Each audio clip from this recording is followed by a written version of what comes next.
Welcome to Denver, Colorado, site of the 2008 Democratic National Convention. Through all the hype of the DNC, Protest 2008 wasn't all it was cracked up to be. Sure, there were elements of disarray and an urgent sense for political change, but most would agree that the real change was occurring within the larger umbrella of the Democratic Party. Senator Barack Obama becoming the first African American to receive the nod to run for Oval Office typified this convention.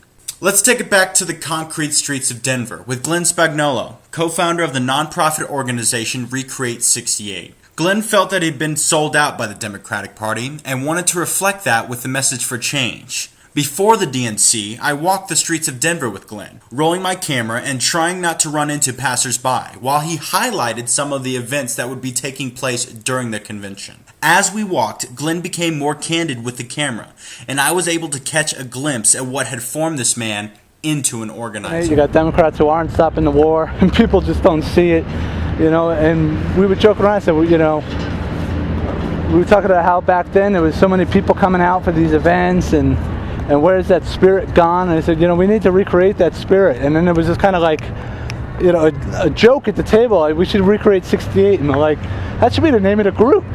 The march to kick off Protest 2008 began here, on the corner of Colfax and Broadway on August 24th, a hot Sunday afternoon seemingly ripe for discontent.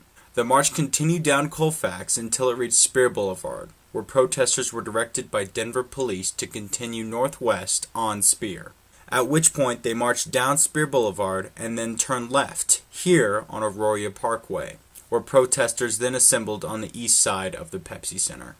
Despite all of Glenn's effort with Recreate 68, the protest in Denver didn't necessarily live up to its name. And that came as no surprise to one of the original Chicago 7, Rennie Davis. It seems as though it is just a reflection of the times. But it also has at certain points been a distraction, I'll admit, because you spend a lot of time talking about Chicago instead of what's happening now. But I think it's a good lesson what happened there, and it opens the door to talk about police brutality here. I had been a community organizer in Chicago in a North Side community from 65 to 67. So I had already, the first day that we had 40, basically students, who during the summer were joining us in the community to, work with welfare mothers and gang kids and so forth in various ways. And we all came in and had 2 apartments the first night, and we were just sleeping, a lot of us on the floor and so on. And all of a sudden the door, just crashed down. It was probably about 2 in the morning, and guns were drawn, and the guns were at heads, and it was like every single person in the apartment was arrested. They share the same passion for politics, but the change in the mentality of protesting over the last 4 decades has undoubtedly set these 2 organizers apart in very distinct ways. Let's just be human beings again. Listen to each other.